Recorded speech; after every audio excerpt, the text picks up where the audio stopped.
Darren Aronofsky, por favor, un fuerte aplauso.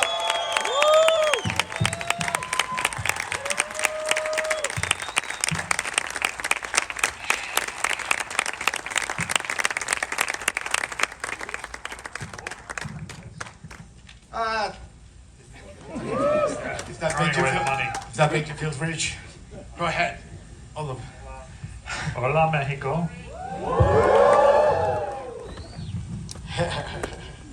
How do you feel here? I feel good. I feel good. Do we like the movie? Yes or no? Okay.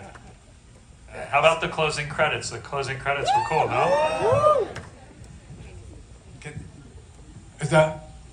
Vamos a hacer esperanza. Ahí están las traducciones. Ok, les voy a platicar cómo va a ser un poco la dinámica. Vamos a echar rapidísimo unas preguntas. Luego van a ver unas preguntas del público que ya han mandado público, digo, que se me han entregado. Esta es una transmisión en vivo que se está haciendo una transmisión también a toda Latinoamérica. This is going to be a live transmission for all Latin America. Live right now. Yes. People watching. Okay. All over Latin America. Be good. Watch my mouth. You can do whatever you want. Come on, it's your party. Remember. Okay.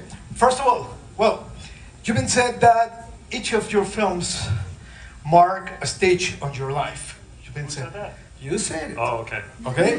Yeah. In what stage are you now with this one? I think this movie was about trying to make something that was a lot of fun. That simple, 3 letters, FUN. I kind of felt that it was time just to lean into that. The world is a really complicated place with lots of distractions, and one thing I think people want from movies might be just to have a really good time. So for 2 hours, I wanted people to just forget about the world and their lives and watch a movie. When you talk about fun, for Darren Aronofsky, what is fun? Hola. Because Hola, ¿qué tal? Perdón, no servía el micrófono en la traducción. Va rapidísimo esta pregunta anterior. Perdón. Translation. I thought we have to do the translation. How many people don't speak English, the second worst language after Spanish? Does anyone not understand me? No entiendo. It's because of the. I think it's, you really want to translate? Because we'll get half done. They need it For the last. Okay. Go ahead. Rápidamente, la primera pregunta fue que las películas marcan etapas en la vida de Darren, y cuál es esa etapa ahora. Es simplemente diversión. Que en inglés fun son esas 3 letras nada más, F-U-N. I'm very sorry for the feedback. Entonces llegó la hora de hacer eso. El mundo es un lugar muy complicado y la gente lo que quiere es pasarla bien. Son 2 horas de olvidarse de la vida, del mundo, de todo como está, y divertirse. Okay. I have no idea what your question was. Okay. I have I'll make it in English and then it's in Spanish for me. Okay. Okay, no problem. Okay. For you, for Darren Aronofsky, you're talking about fun. What is fun for you if you are gonna make a film fun, like you said? Okay, define fun for you, because I don't know, maybe fun for you is Requiem, or for somebody else is Mother, or for somebody else is, I don't know. I don't know. Was it fun, the movie? What ingredients have? I don't know. It's just, I try to make all movies entertaining, so that the audiences are never bored, and they're exciting to watch, and they kind of hold on to your attention. It has to do with rhythms, it has to do with editing, it has to do with screenwriting. No, I think it's probably subject matter, not to be too heavy, not to be too disturbing, but more just to be exciting. I think, many of my films have like a very kind of heavy nature to them, and that's definitely fun for some weirdos. But Now you're talking. yeah. Come on. But I guess Pi was a lot of fun. Let's go through them. Pi was fun. Requiem wasn't fun, right? The Fountain wasn't fun. The Wrestler was not really fun. Black Swan was fun. What was after Black Swan? Noah? No one saw. Oh no, it did really well here in Mexico. The whale was a lot of fun, right? Anyway, no, it's not like that at all. I think this film, well, first of all, the film probably in the first 10 minutes has more jokes than all my other movies combined. When you change, for example, perdón. I'm very sorry to interrupt. Ok, la pregunta es, ¿qué es divertido para Darren Aronofsky? Yeah, I think I'm going to make an executive decision, and we're just going to have a conversation, because otherwise people are just like staring at us somewhere else. So, no, your translation's beautiful, but I think we're just going to have the conversation, if that's okay. And, okay, sorry. All right. You support that?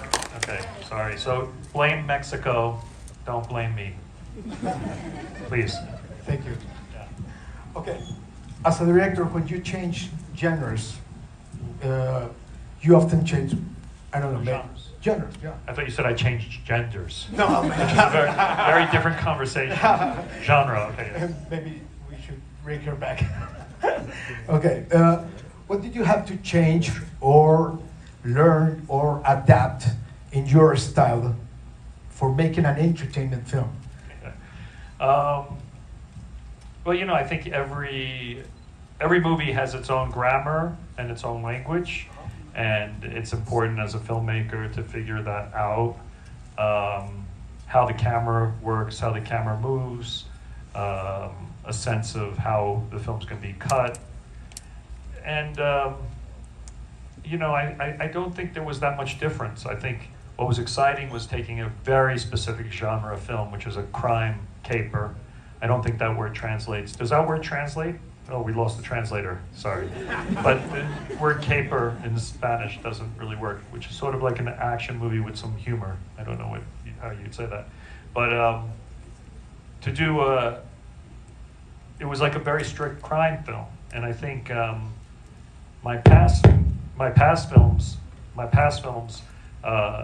I was always kind of mixing genre. Like in many ways, Pi wasn't really a science fiction film, but it was a little bit. And Requiem for a Dream was maybe a drug movie, but maybe a horror film. Mm-hmm. The Fountain wasn't really sci-fi.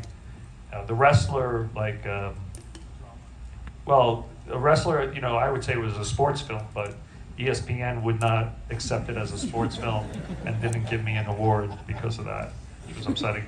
And Black Swan, you know, was not really a dance film or a horror film. So anyway, I'm always sort of bending the genre, but this film, I think it's kind of just trying to be a crime caper. I was very curious, like, just to take myself and my fellow filmmakers that I've been working with for decades now and say, hey, let's just do a very, just a very strict genre film.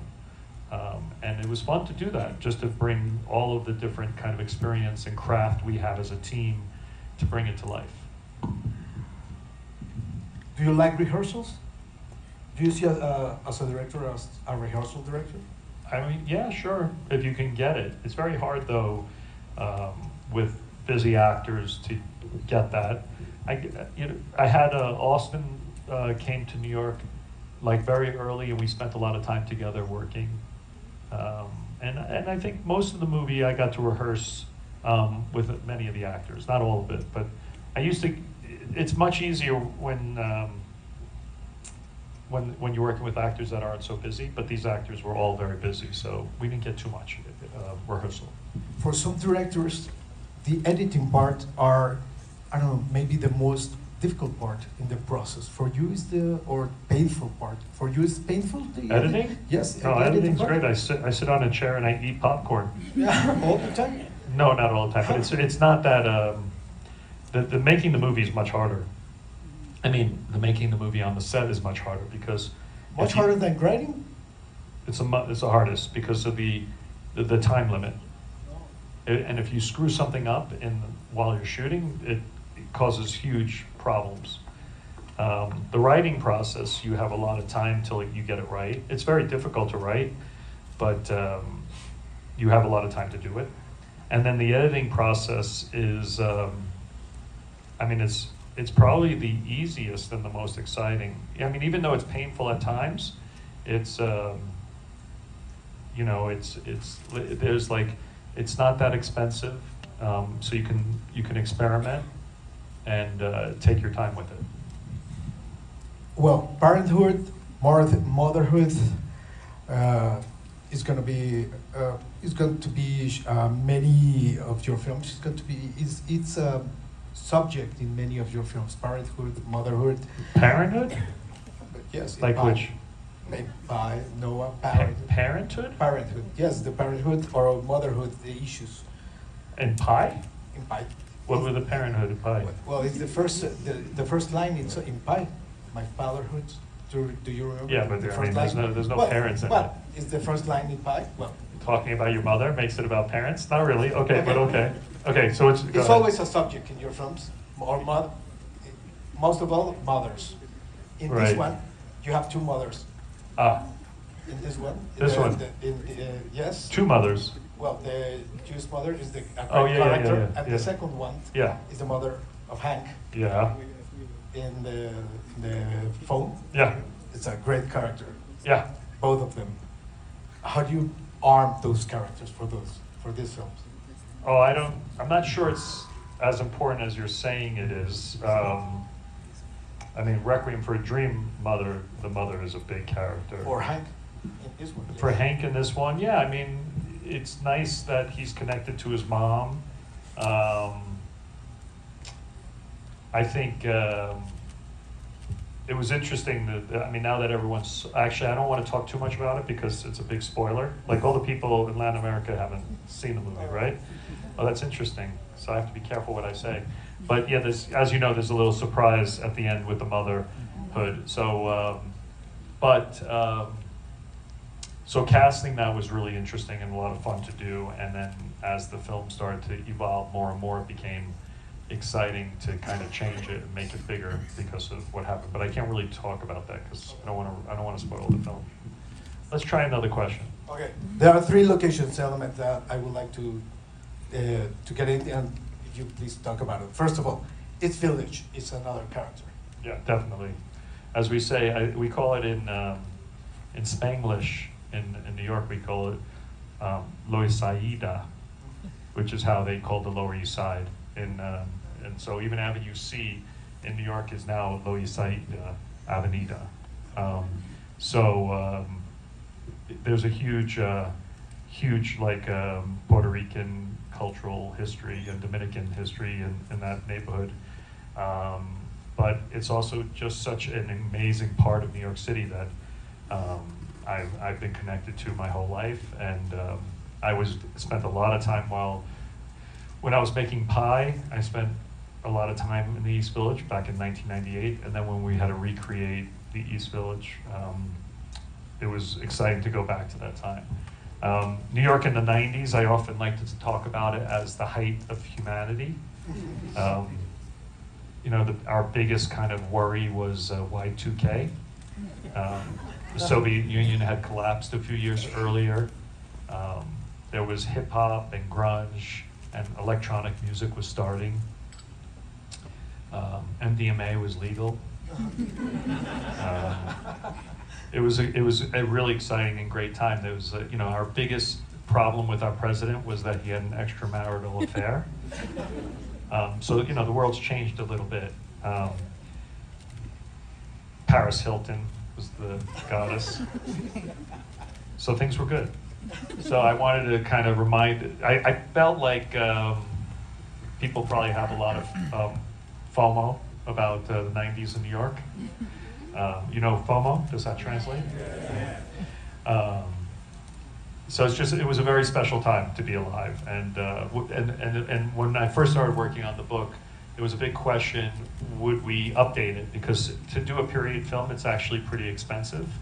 Because there's all the cars, I mean, every don't walk sign in the movie had to be changed because now we have symbols. Back in the movie, if you notice, it was the words, which doesn't exist anymore. So there was just, it was a big undertaking to do that, but it felt so important and that people would actually kind of appreciate it. The second, the Twin Towers. Wow. I think they're on the poster. Yeah, the Twin Towers was, well, we all have such a deep connection to the Twin Towers, or at least everyone born before 2001. I mean, it was an amazing experience to put them back into this movie. I don't know if you noticed, but they're like throughout the film. And it made me remember just like how important those buildings were, because everywhere you were in New York, you could always know which way was south, because you could just pretty much see them everywhere all the time, and they're so unique and recognizable that we just always knew which way was which. But like putting them, each time we put them back in, it was exciting. And 25 years later, you take us back to Coney Island. Oh yeah, not 35. 25. Oh yeah. Well, Coney Island has changed also. Is this okay, the mic? Does it sound okay out there? You can hear me? Yeah, okay. So Coney Island's changed a little bit, not too much. Yeah, and I shot Pi there in 1998, and so going back there and being on the same beach in the same location with a different actor and a bigger crew, it was exciting to be back. I grew up in that neighborhood, so going back, oh, maybe that's better. Maybe that's better? Yep. Okay, hopefully that's better. Yep. ¿Se oye mejor? Sí. ¿Es mejor? ¿Es okay? Sí. Gracias. Ah, ok. O yo lo hago para abajo. No, está bien. Okay. No, it's good. Ok. ¿Sí los veo? Ahí está. Perdón, está ahí contestando, perdón. The music, I'm sorry. The music, Idols. How it was to working with the Idols? I'm a big fan of Idols. Been listening to them for a while. And then we actually met on a talk show, Jimmy Fallon talk show. I was a guest and they were a guest, and I was like, wow, Idols are here, and and we just became friends. And I kind of thought it would be cool for a movie to have a house band, and so I started talking to them about maybe creating some music. And then as I brought a composer on, I was like, well, what if we actually have the band play all of the music you're composing? Which I don't think it's really ever been done before, where you have a rock band performing the score of a movie. And so that's how it all came together. They're for a punk band, they're incredibly professional and responsible, and it's been a great collaboration. Okay, I have a few questions for the audience. ¿Está bien? Why don't we have the audience ask them? It's from. Yeah, no, I'm not, but let them ask them. Hay preguntas de. There are questions. This is from people from Brazil. Can they ask it? Do you want? I want to hear the voices. Okay, let's have one of the audience over here and one of the audience in Latin America. Oh, that's Latin America. Yes, this one is from We'll start with Latin America. Latin America.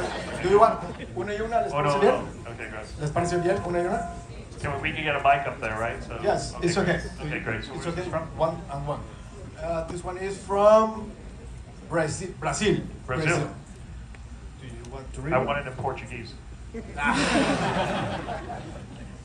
Do you know Portuguese? No. It says Brazil de FAAP University. What is your process for directing actors? Well, every actor kind of has their own needs, and that's the job of a director. I was talking about it today. I did a couple of podcasts that were excellent, by the way. I had a great time. The podcasts were great. I forget, does anyone know the name of the guys I met? Anyway, it was great. And I was talking about a director is kind of like a host at a party. You got to try to make everyone feel safe. And I think that's what you do with each actor, is figure out what they need and then just help make them feel comfortable. Allá. ¿Alguien de acá? Allá. Ah, sure. Yeah.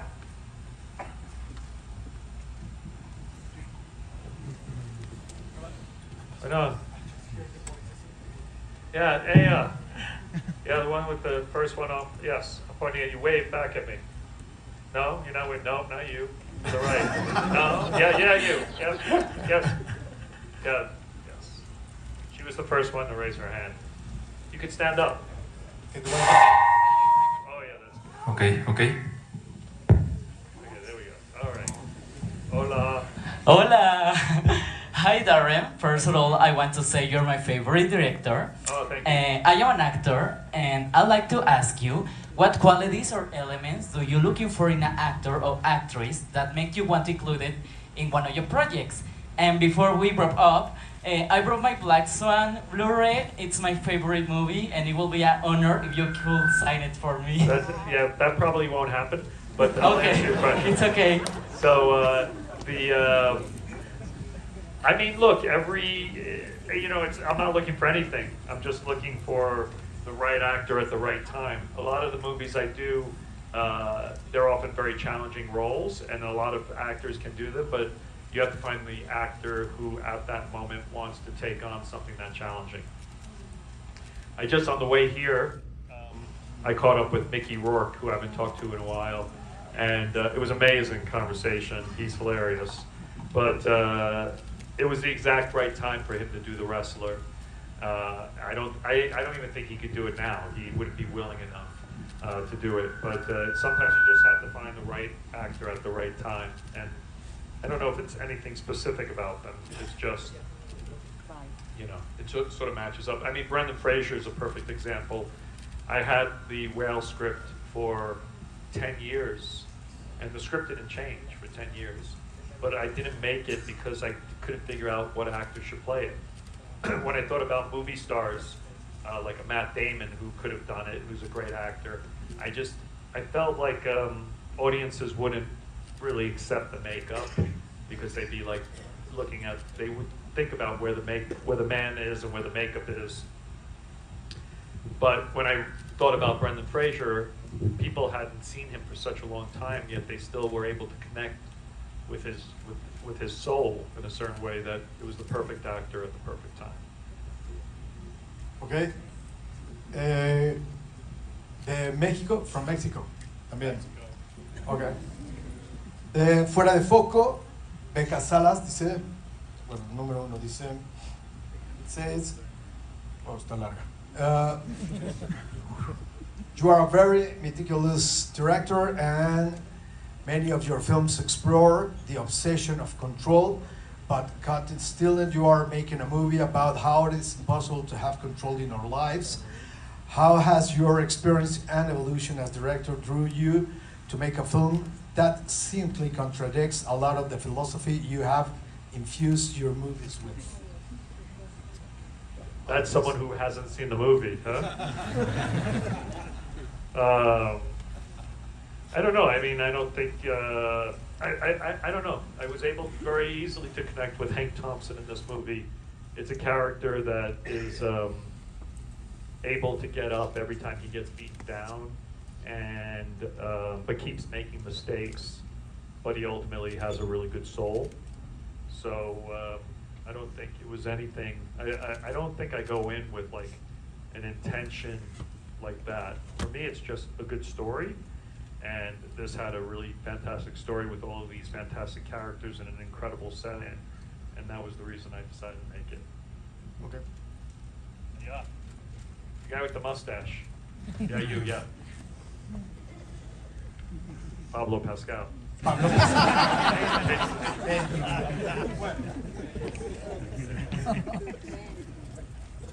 Hello? Hola. Can you hear me? Perfect. Hi, Darren. Hi. It's an honor to ask you a question. So, one of the things I like about your movies is the sound design and the soundtrack, the music that you have in every one of the soundtracks in the movies. When in the process of the production does the music go, or the sound design? Is it in the writing, is it in the production, or in the editing room? That's a good question. I mean, this film's very different than the other movies. It was a more traditional soundtrack and sound design. Normally, like, I'm really push the audiences into a subjective place where they're inside the character's head, and this I really wanted to play like a movie. So there was a whole different approach to it. And it happens at different times. For instance, the Idols first read the script before I made the movie, and they actually wrote a few songs without seeing a frame of the film. They had read the script, but they didn't do anything. They didn't see any images, so they were just making it up in their heads. And actually, those songs are kind of in the film. So it always happens at different times, but at a certain point, you really start to focus on the sound design and put it together. Luckily, I've been working with the same people for my whole career. I met the sound designer in this. I met on Requiem for a Dream, and he's been on every film pretty much. So they often know what to bring me, and then we just spend a lot of time focused together. Thank you.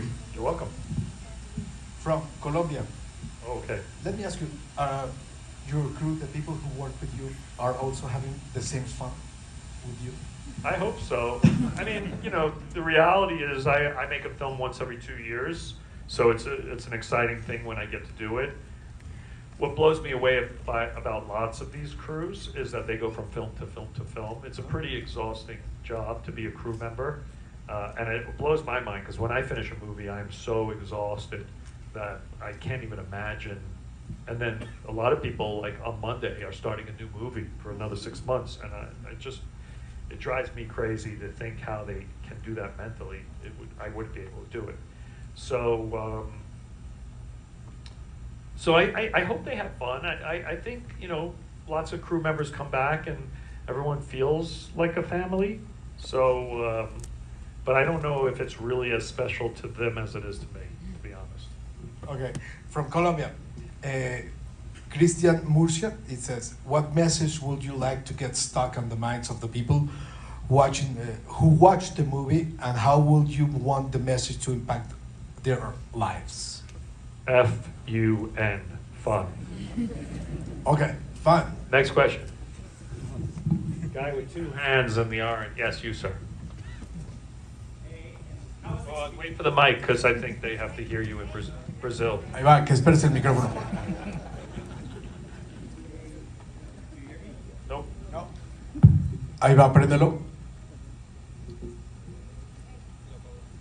Ahí va otro. Ya está. Hola. Hey, how was the experience shooting in Mexico? Did you have different challenges in comparing, like, to New York City, for instance? Yeah, so it was the end of the movie. We came down here to shoot the scenes. Oh, well, anyway, we shot some scenes, but it was the end of the shooting of the movie. And we came down to Mexico to shoot it. But I have to be honest, I directed with my shoes and socks off, which is not a good idea if you really want to do good work.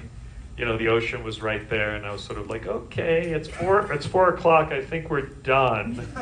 And I probably missed a few shots, to be honest. But the Mexican crews are amazing. We had one of the best Mexico City crews out there. They were fantastic. My cameraman, Matty Libatique, just actually came down to shoot a commercial last week, or a few weeks ago in Mexico, and had the same crew. All the sets were built by, of course there were designers from Mexico City, but like the local builders a lot of them were Mayan, built the most incredible, I forget what they call those thatch roofs, palapas. And they knew how to do it better than anyone, and they were amazing. And it was fun. When we finished, I was done with the movie, so I ended up staying in Tulum for a couple of weeks, and I went to visit some of those guys in their villages out in the Yucatan, and had a great time with them, and had some food with them. So it was fantastic. I'd love to shoot a movie here. Okay, dice from Chile, Gonzalo Frias. Cut Stealing is set in the 90s, New York. How much of that raw punk, chaotic energy of the city did you aim to capture on screen? I hope we tried to capture all of it. All of it. Yeah, I mean, it was. The film is really trying to capture that whole energy of New York in the '90s, and we, musically and fashion-wise and everything. We just spent a lot of time thinking about it, bringing it to life. I guess the first one I saw was white baseball cap with the two hands and the sleeve tattoo. Acá abajo, ahí está. Everyone has a sleeve tattoo, though, don't they? No, espérame, préndelo. Ahí va. Habla. Oh, hello. Ya estás. All right. Darren, nice to meet you. My name is Cesar. First of all, I want to congratulate you for Caught Stealing. It's a very fun movie. I enjoyed it a lot. And I wanted to ask you, what would you consider to be the most important aspect when directing a film? The most important aspect when directing a film. I like how specific your question is. I don't know if there's anything. I mean, persistence is probably the main thing, because no matter what the movie is, no matter how commercial, no matter how many people want to do something, there's always resistance and there's always many, many no's. And so I think persistence is probably the most important trait. And where that comes from is an excitement about the material that keeps you awake and driven. Thank you, sir. Yes? From Peru, Sergio Torres de Me Gusta el Cine dice, aside from the action, violence in the film, how does Caught Stealing explore human nature when it pushed to its limits and at the same time make the audience empathize with characters whose actions, in theory, could generate rejections? How did this person know this question? Have they seen the movie? Yes. Everyone's. How did they see the movie if it isn't released?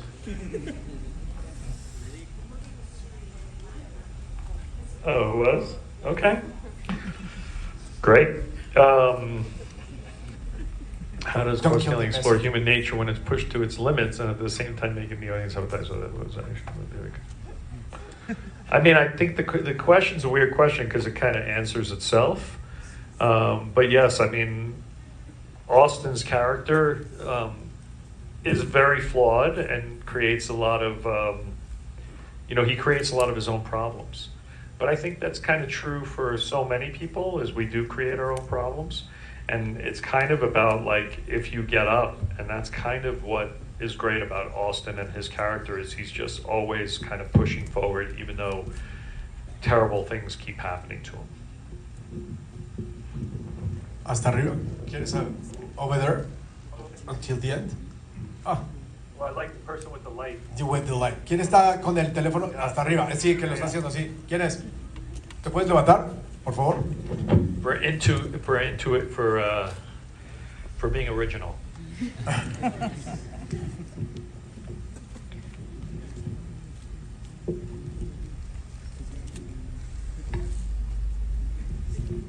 No sé nada.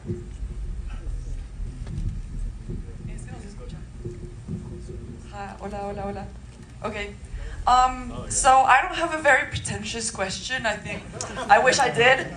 But first of all, I just wanted to thank you, because after seeing Requiem for a Dream, I got sober. So thanks for that. And also, I just wanted to ask, what are some common misconceptions about you or your movies that you are like tired of like seeing or people assuming? That is a very pretentious question. I wish it wasn't. That's like the definition I'm a of film pretension. student. It's in my name. How dare you ask me that? I mean, I think people, like, hopefully after this movie start to think I have a sense of humor. I don't know. I think people are often surprised that I'm not as fucked up as my movies. But I think being kind of grounded has allowed me to like explore some dark themes. I don't know. Yeah, I don't know how else to answer that. But thank you for that question. From Panama, Oscar, Panama, yes, Oscar Ruiz. What is the best part of being part of a film that has such a culturally diverse cast? Well, that's New York City. I mean, one of the greatest things about New York City is it really is a melting pot. I think still to this day, if you get on the subway at rush hour in New York City, the distances people's backgrounds are is just a remarkable thing to see. And everyone sort of gets along. Everyone's pretty much riding together and living peacefully. And that's sort of one of the things that I've been most proud of as being a New Yorker, is how everyone can come together and be tolerant. And that was my experience when I was in high school and as a kid, and I still see it in New York. You choose. The girl with the bottle, or the man with the bottle, I don't know. ¿Quién está con la yes. botella? The Allá. human with the bottle. The human with the bottle. Allá, negro. ¿Te puedes levantar, por favor?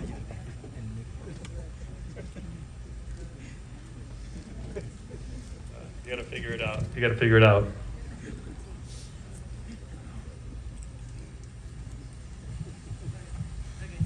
Yes, I'm a girl. Aiza. Hi. Hey. Yeah, well, thank you so much for coming to Mexico. Welcome. And Thank thank you. you for shooting here in Mexico. Talking about Benito Martinez Ocasio, he's huge here.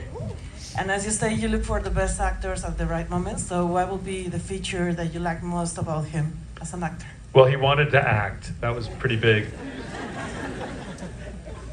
So that was the right moment for Benito. But what happened? My casting director, Mary, said, "You know Bad Bunny?" And I said, "No." But I sort of did. And he wants to act. And so I said, "Okay, let's meet." And so we did a Zoom. And he's very sweet. He's really generous, sweet. He's shy. But we had a nice conversation. He seemed serious about wanting to act. And we were struggling a little bit with Colorado, the character. I think at the time the character wasn't even named Colorado. In fact, Benito named the character Colorado at the time, which is how, I guess, I don't know if you do the same, if you would use that way to describe a redhead in Mexico. Would you use that, Colorado? It's actually in Puerto Rico, it's how they say, yeah, like color red. You know? Rojo. Yeah. But I think they say Colorado, or they kind of mixed it. with Pelirrojo. Pelirrojo. Yeah, no, I'm not so sure. I think it's Colorado is how they say it. Anyway, what's it say in the credits? Colorado. Rojo? Colorado. With a R-A-D-O? Colorado. Like the state. Like the state, yeah. But you would say color rojo here, no? Pelirrojo. Red hair. What do you think of the movie, Gustavo? You happy? Okay, good. Gustavo, one of our producers. Yeah. Santiago, I just saw you guys. You happy, Santi? Yeah, you okay? Amazing. Am I still your friend? I love you. Very good. So Benito wanted to do the movie, and it was fun. You know, it was great. I mean, if you get a chance to go see his concert in Puerto Rico, I really recommend it. It was off the charts, amazing. It was one of the best shows I've ever seen. The level of emotion was like, you know, it was pretty amazing. Dice Costa Rica, de Giovanni Porras. Dice, You showed the movie everywhere in every Latin American country. I don't believe you. Like, someone's not telling me what happened. There's no way you set up a screening in Panama. es Costa Rica. Is that true? There was a screening in Panama, in a movie theater. Who did that? Really? Yeah. Really? Today? In a movie theater? And there's people everywhere watching this? Okay, I don't quite believe you, but we'll find out Hey, later. don't kill the messenger, man. Come on. No. And in Lima too, también? And in Bogota? See? And in Costa Rica? Okay. Ya gritaron. I'd like to see a name of all the theaters. Por favor. Okay, gracias. Sorry. Okay. Come on, it's your Okay. show, man. So they watched the movie a couple of hours ago, and then they wrote questions, and the questions just came here. Yeah. They were sent in advance before they saw the movie. Yeah. Okay. All right. Yeah, please. It just sounds a little suspicious, no? You're all with me, right? A little bit? Yeah, okay. Okay. Puta, estar con madre esto. All right. If you're like, where's the camera, by the way? Do we see them? I guess. Right here. Oh, yeah. Ah, Hold over on. there. I saw. Please, if you're in anywhere outside of Mexico, right here, and you're really in a movie theater, like a real movie theater, and you watch the movie, then DM me on Instagram, please. Okay? Thank you. I'm gonna test these guys. Yeah, exactly. Not a bad idea. I've got it ready, so. Okay, go ahead. Okay. And we are looking for Giovanni Giovanni Porras from Costa Rica. It says, the movie is based on the Charlie Houston book of the same name. Was there another movie or director that inspired you particularly from this project? Yeah, there was a lot of New York movies that inspired me. So Martin Scorsese's After Hours was a big influence, and that definitely translated into Griffin Dunn, who stars in that movie, to be in this movie. He's an old friend from New York. I never got to work with him, and the After Hours just had its 40th anniversary. So, I mean, there's many overlaps with After Hours besides my fanship of that movie, but like even the Mr. Softy truck in both movies. And then there was like French Connection by William Friedkin for the chase scenes was a big influence. Dog Day Afternoon by Sidney Lumet. The Taking of Pelham 1, 2, 3, the original with Walter Matthau. But so I wanted to make like a film that really had the DNA of New York City and the kind of craziness of New York City. The Warriors. The Wire? Warriors. The Warriors. Yeah, I mean, yeah. Have you seen it recently? The Warriors? Yeah, it doesn't hold up. Don't It's break got my a lot of heart, don't break style. my It's got a lot of style, but it's like, yeah. I mean, look, they're heading to Coney Island, which is where I grew up, so it's a very meaningful film. Yeah, so many of those films. Okay, we're checking Instagram. That was enough time to see if we got any DMs. Really? Okay, I gotta wait for you. requests. We'll see. Okay. I'm in a movie theater right now in Sao Paulo, Brazil, watching you live by FAP University. Pedro Tiazzi. Okay. Okay, the movie. Hello there. I'm in a real movie theater seeing your interview. So I'm very funny, by the way. The movie and the interview. Salam Caballero Arnando. He didn't say where he is, though. Where are you? Salam. Okay, Daniel. This is another Brazil. It sounds like Brazil happened. Oh, this is from Honduras. I'm watching from Honduras, and my name is Orlando Arita. Can I ask a question? Okay, Orlando, go ahead. All right, this is great. Is there a problem? All good? Okay, good. All right, great. Okay. Anyway, we could get the questions from. That's kind of more exciting to get it from Instagram, though. Go ahead. Okay, so one of here and one of Okay, here. there you go. Okay, let's do it. Let's do this. Okay, we have five more minutes. We have only 5 more minutes, I guess. Okay, great. 10. 5? Oh wow, in 5 El minutes. Salvador. Oh, this one is for It's really Salvador. true. I love it. I love it. This one is for Salvador. Okay, great. Which one do you want? No, there was no question. Just saying that proof of life that they exist. Okay, and this one says, Cesar Larreinaga. The story blends crime, dark humor, and chaos. How did you balance those contrasting tones on screen? I mean, it's just, it's interesting. Tonally, it was a very interesting movie because there is humor and there is realism and there is violence. I think the only way to do it is with the real answer is that guy right there, Austin Butler. He, no matter how crazy it got, I felt that if he held the center of the movie, if he was consistent in tone, then the rest of the film could be any type of thing. It would be like a Christmas tree, and all the ornaments could be totally different, but if it's a beautiful tree, it's still beautiful. So that was the kind of concept, was like, believe Austin's emotions, and everything else can sort of float around it like a satellite. Okay. Are you considered to make it the other 2 books? I don't know. It depends if audiences like the movie, and then if we'll see. I hope so. And then thank you. And then if that works out, if Austin's available, and if Tonic the cat is available, we got to do it before Tonic dies. God forbid. I mean, it's a beautiful cat. Not too old. The cat was pretty great, though. Yeah. One more up there. Creo que una más. ¿Una más? No los veo. Una más aquí. ¿De aquí? Okay, one more over here, or one more... Hi, Danielle. Just saying hi to people. This person's always like good.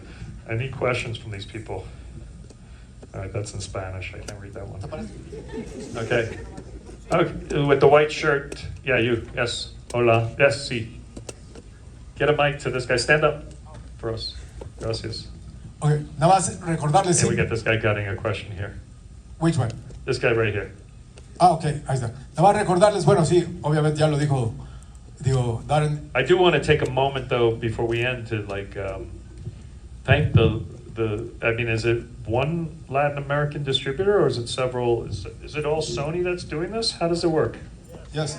I gotta thank Sony. Wow, you guys are badass. Really amazing. Yes.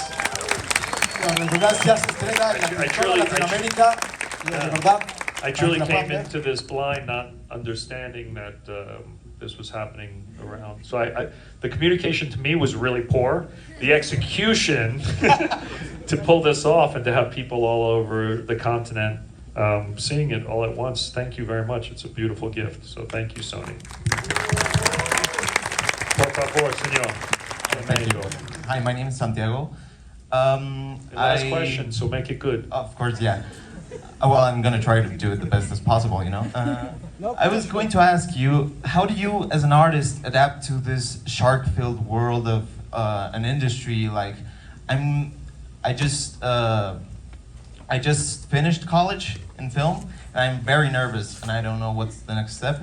So I don't know, as an artist, how do you adapt to this world? That's a good question. What are you afraid of? Well, first of all, I'm afraid that people are not going to value my art. Right. And I know that's like a contradiction, because I have to believe in myself, and that's art. And, Yeah. But I don't know. It's kind of it's terrorizing, you know. Yeah. But like, what are you afraid? Tell me what you're afraid of. I'm afraid I won't be able to. But do you know what you want to say? Yeah. Of course, I'm just a little bit nervous, you know. Yeah. I'm just a little bit scared of not being able to achieve my dreams, you know. Right. Yeah, that's a tough one. But you have something to say that you want to say now? Well, I mean, through your art, do you have stories to tell or something to express? Yeah, I'm a writer. I love writing. Yeah. If you could, I don't know, watch my YouTube channel. There's my short films. that I can't do. But, I think I've had the best of both worlds, where I've had films that are loved, and then I've had films that were deeply that missed mark, and but I think that's just part of it. It's ultimately not important about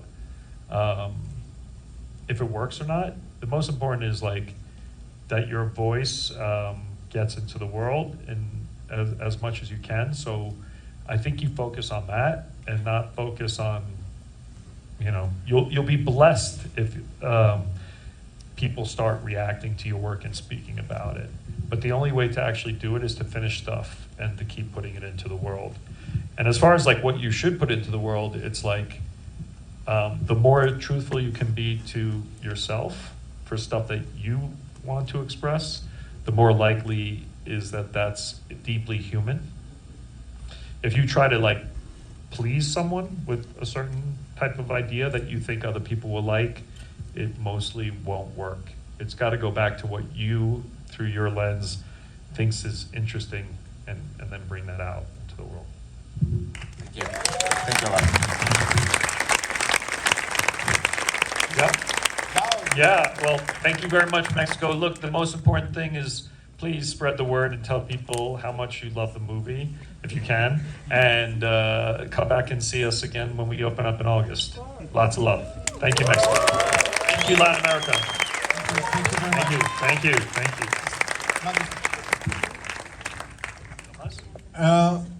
Ahora sí que, bueno, nada más recomendarles que muchísimas gracias por todo, de verdad, recordad que todo Latinoamérica, por favor, vean, ya estrena la película, digo, todo está en estreno al mismo tiempo, gracias a todos por vernos,